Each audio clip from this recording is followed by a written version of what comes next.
A full wet bath in a 6-meter camper, a bed above the cab that never has to be folded away, a living room that grows sideways the moment you park. It filters its own drinking water and 5 stages of it, and it washes your clothes because there are 35 kilowatt hours of battery under the floor. Hey everyone, welcome back to Inside Luxury Campers, and this is the Kaiyue Shanhai C2 Pro. That wall slides out. That kitchen works from the outside, and under all of it, the part nobody expects, it is a plug-in hybrid. White with green graphics and a door that opens straight onto the galley. You can see the whole kitchen from the parking lot. The step is stainless with the Kaiyue badge on it, and it leads onto a wooden floor down a hallway lined with cabinets. 6 meters of vehicle laid out like a corridor apartment. First door off that hallway is the bathroom, and it is a real wet room rather than a closet with a drain in it. Toilet, sink, mirror, and a shower curtain that pulls right across to keep the rest of it dry. Above the window, there is a grab bar. You will use it every single time you shower somewhere that is not level, which is most places. In the ceiling sits an extractor with the light built into it, and that one detail decides whether a wet bath is dry by morning or damp for 3 days. The shower head is chrome, mounted on the wall panel, and it lifts off onto a flexible hose, so it doubles as the faucet over the corner basin. 1 fitting, 2 jobs, in a room where every inch is spoken for. The floor is slatted, and that is deliberate. Water drops through it instead of standing around your feet, and the slats lift out when you want to clean underneath. There's a window in here which almost nothing this size gets, with a roller blind that pulls down one-handed for privacy and rolls straight back up for ventilation, a towel rail on the wall, a socket beside the mirror for a shaver or a toothbrush, and overhead lockers for everything you do not want sitting on a wet floor. And because the whole vehicle runs on electric heating rather than gas, there is hot water in here without a single bottle on board. It is compact, and you would not want it bigger, but nothing in it is a compromise. Straight across from the bathroom door, the refrigerator, a 116-liter double-door unit, about 4 cubic feet in American money, which is a real fridge with a real freezer above it, not a cool box with a compressor bolted on. Open it, and the shelves run full depth with clear drawers underneath. The panel on top sets the temperature digitally. The door is finished in the same wood grain as the cabinetry, so the whole wall reads as furniture rather than as a row of appliances. Next to it, this locker opens onto a hanging rail. That is the wardrobe, and it is full height, which matters if you travel with anything that creases. Below it sits a control panel. The cabinet handles are brass, and this dark sliding door closes the galley off from the sleeping end. In a corridor this narrow, a door that slides instead of swinging is worth more than it sounds. A swinging door here blocks either the galley or the hallway. And here is the room the whole layout is built around. A dinette with beige seats and a black table, the bed at the far end, and a skylight overhead that changes the entire feel of the space. Daylight from above, instead of a strip of plastic in the ceiling. The side windows have proper horizontal blinds rather than the usual pleated screens, and the panel under each window carries a light switch and a USB port, so nobody is hunting for a charger from the far side of the table. The window itself lifts open on a catch with a fly screen behind it, and once it is open, you get a cross breeze the length of the vehicle. Overhead cabinets run the full length on both sides, and they open on a knob rather than a plastic catch. The sort of thing you notice on the 50th time, not the first. There's a household socket by the bed, cup holders set into the counter under the window, and beneath every seat a drawer deep enough to swallow the gear you would otherwise be tripping over. Pull one out. It is framed in metal and it carries weight, and there is another one under the bed with a floor vent beside it, so warm air actually reaches the far corner. The table sits on a single leg between the 2 benches, which keeps the footwell clear and means nobody is straddling a pedestal all evening. And from here you can see straight through the doorway into the galley. This is a T-shaped layout, so the kitchen sits across the vehicle instead of along it, and that is what buys the width you are looking at right now. The ceiling runs a continuous LED strip with recessed spots either side, so you can light the whole room for dinner or just the table for a laptop. And that JBL speaker on the panel is not decoration. Somebody actually specified the audio in this vehicle, which almost never happens at this price. 4 adults sit here without touching elbows, and 5 are approved to ride while it is moving, one more than most campers this length can legally carry. Above the cab is the second bed, a full alcove with a gray mattress wide enough for 2, and it stays made up. You never convert a thing to go to sleep, and the dinette below stays a dinette.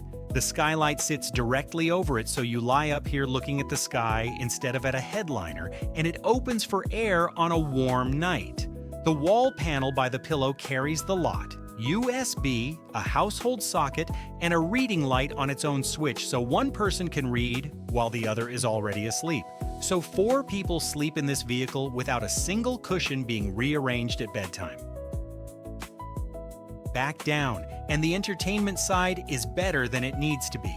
There is a screen on the cabinet with the speaker directly below it, and the receiver that feeds it is hidden inside the overhead locker with its antenna, so nothing dangles off a wall and nothing gets knocked loose on a rough road. Above the doorway sits a Gree air conditioner, a domestic brand and a domestic unit quiet enough to sleep under, and it runs off the battery bank rather than needing a hookup. More sockets and USB ports run down this wall at seat height, so nobody is unplugging a lamp to charge a laptop. And that is the real point of a layout like this: 2 ends that can be used independently instead of one long space where everybody has to be doing the same thing at the same time. The rear bed has a wooden headboard with storage built into it, another speaker, and a second small screen, which means the back of the vehicle works as a room in its own right. One person watches something at the back while another cooks at the far end, and neither is in the other's way in a vehicle under 6 meters long. That is not a small thing to have engineered into the layout. Now, the part that makes this camper different from every other one we have toured. The cab is a Maxus, and look at this dial: HEV, EV, mode. It is a plug-in hybrid. Combined, it makes 375 horsepower and 590 pound-feet, and it runs on electricity until the battery is down, then starts the engine on its own. Crawling into a campsite at night, it is silent, and the battery that drives it also powers the living space: 35 kilowatt hours of lithium iron phosphate on a 350-volt system. That is why the air conditioning, the induction cooktop, and the washing machine all work parked in a field. It charges 4 ways: DC, fast charging, AC, regenerative braking, and the engine as a generator, plus 500 watts of solar on the roof. And look under the alcove. There is a television mounted there facing back into the seats, so the front of this vehicle is not just the place you drive from. It becomes part of the living space the moment you stop. The infotainment screen handles the vehicle side.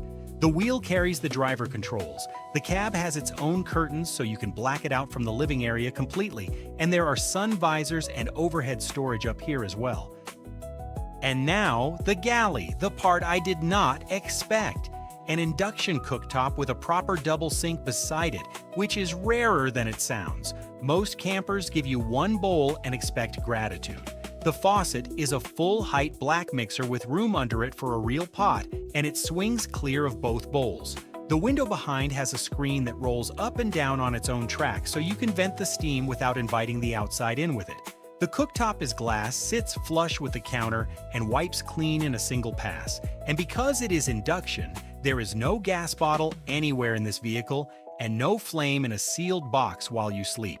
Above it, a real extractor hood pulls the cooking out of the cabin rather than recirculating it through your bedding. The overhead lockers run the length of the galley on positive latches rather than magnets, so nothing swings open on a corner, and the handles are leather.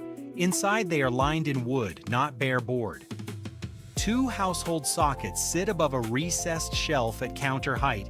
The shelf is where the kettle and the toaster live, and the recess is what stops them traveling. There is a microwave built in below with a turntable and its own digital panel, and a second appliance under the counter beside it. Between the cooktop, the hood, the microwave, and the sink, this is a kitchen you could cook out of every day of a 2-week trip without improvising anything. Now open this cabinet. The plumbing is all in here, in flexible lines with accessible connections. No cutting panels open when something drips. And beside it, the thing I genuinely did not expect at this price, a 5-stage water filter. PP, UDF, PPF, UF, and CTO cartridges. The same setup you would plumb in under a kitchen sink at home. That turns 200 liters of tank water, about 53 gallons, into water you will actually drink, rather than just wash in. And it is the difference between filling up anywhere and only filling up where you trust the water. 70 liters of gray water goes into its own tank underneath, and both tanks sit inside the insulated floor rather than hanging in the airflow under the vehicle. This control panel over the counter runs the electric sunshades, the lighting, and the power system with tank levels and temperatures on the display. And there is a second digital panel further along for the heating. Every switch in this vehicle sits within reach of where you would be standing when you need it, which sounds obvious until you have used a camper where the water pump switch is behind the bed. The counter itself is black and runs the full width of the vehicle with the window above it, so you are looking out of a window while you cook instead of at the inside of a wall. There is working space either side of the cooktop, which is the single thing most camper kitchens get wrong.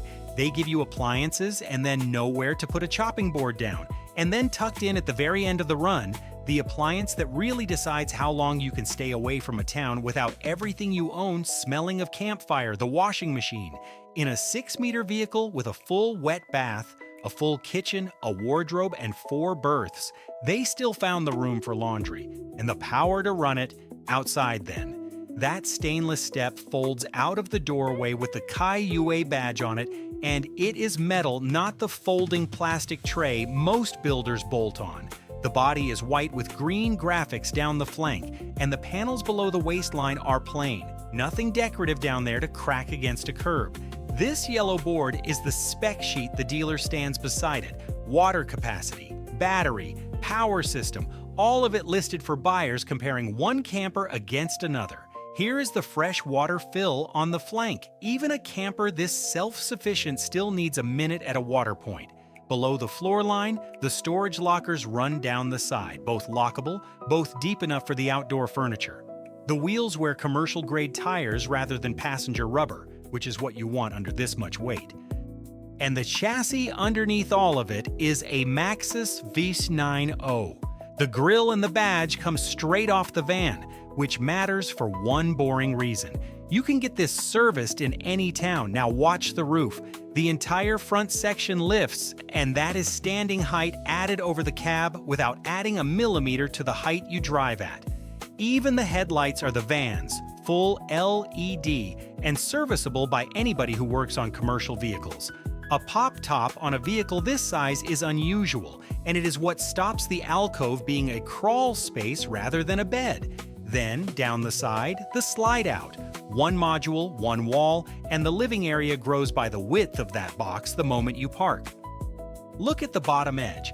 That is a proper rack mechanism carrying the load, not a pair of struts hoping for the best. And the whole thing is under 6 meters long, on a body barely wider than a large van. Retracted, it parks in a normal space and drives like the van it is based on. Extended with the roof up, it is a room with standing height. Back in the cab for a moment, because it deserves one. The dashboard is the van's, which means the ergonomics were worked out by people who build 100,000 of these a year rather than 50 campers. Clear cluster behind the wheel, storage in front of the passenger, deep door pockets, and the seat adjusts on a manual knob at the base. Simple, mechanical, and with nothing in it that can fail in 10 years of use, which is more than you can say for a memory position seat with its own control module. And the last surprise is on the outside. This compartment opens into a fold-down table with power outlets and a blue industrial socket, an outdoor workspace that is actually wired in. Next to it, the outdoor kitchen, a pull-out module with a gas burner, its own hose, and a shut-off valve, so the cooking that smells stays outside the vehicle you sleep in. About $91,000 for a plug-in hybrid camper that sleeps 4, filters its own water, and runs its air conditioning off the battery that drives it, and it rides on Maxus commercial tires, right for a vehicle that lives loaded. Thanks for watching Inside Luxury Campers. Subscribe for more and tell me in the comments which rig we should see next.